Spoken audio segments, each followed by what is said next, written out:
One of the most impactful talks that I give when asked to speak to organizations comes from a conversation I had with a homeless person that was kind of emotional for me.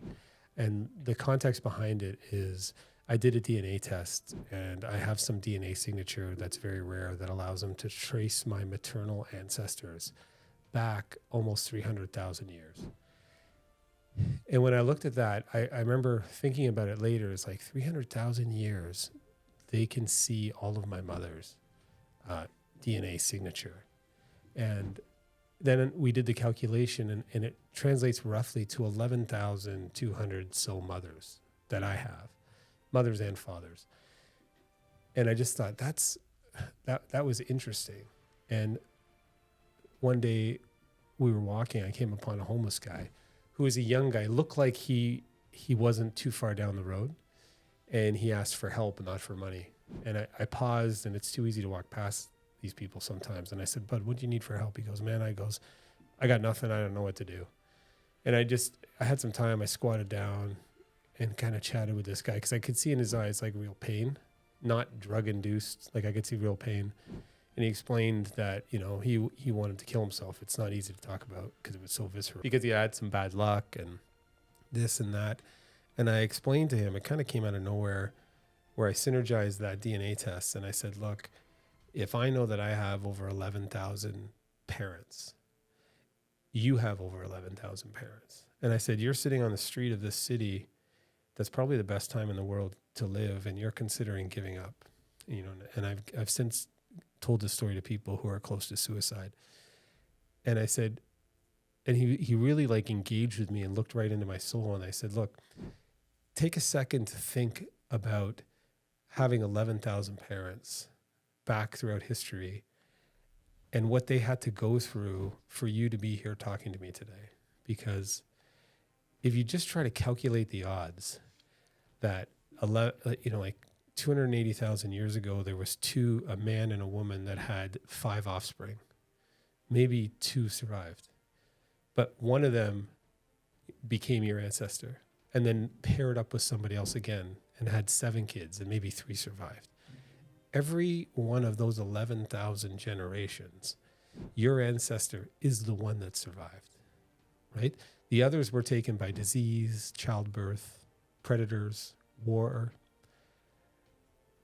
So if you think of that 11,000 times your ancestor was the 1 out of 3 that survived, the odds of you being here today are statistically incredible. And what a gift it is to be able to just breathe the air in this universe.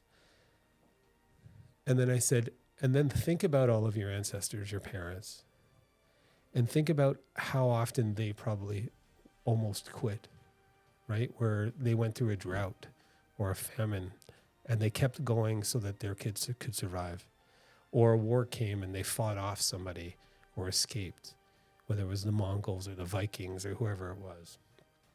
Plague, they had the genetics to survive. They got kicked out of their territory and had to build a new home somewhere.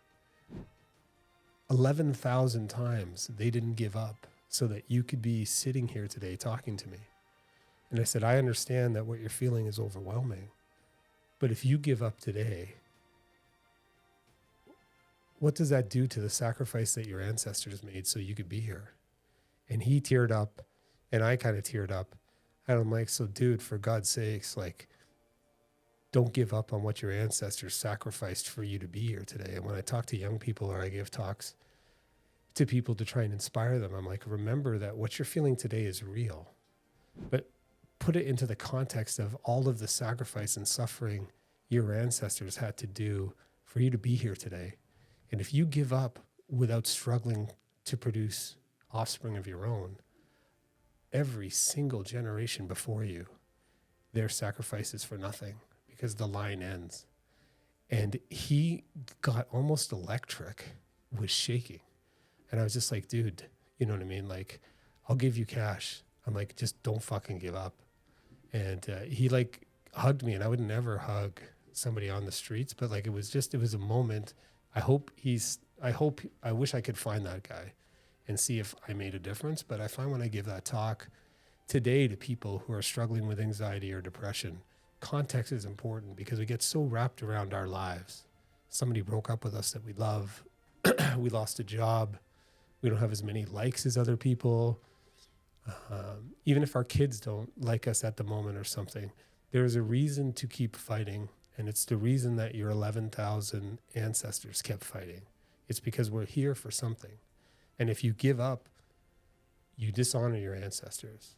So what I would say to people who are considering how unfair the world is, you can pretty much guarantee that most of your ancestors suffered more, and think of them like other cultures, like the Japanese or other cultures honor their ancestors. And so in honoring your ancestors, you struggle through the tough times so that you can produce other fantastic humans going forward. And so like, I wish that I could reconnect with that individual and see if he made it, because, you know, the one thing I would say to anybody who's struggling with life or thinking about quitting is your ancestors didn't quit. So don't give up.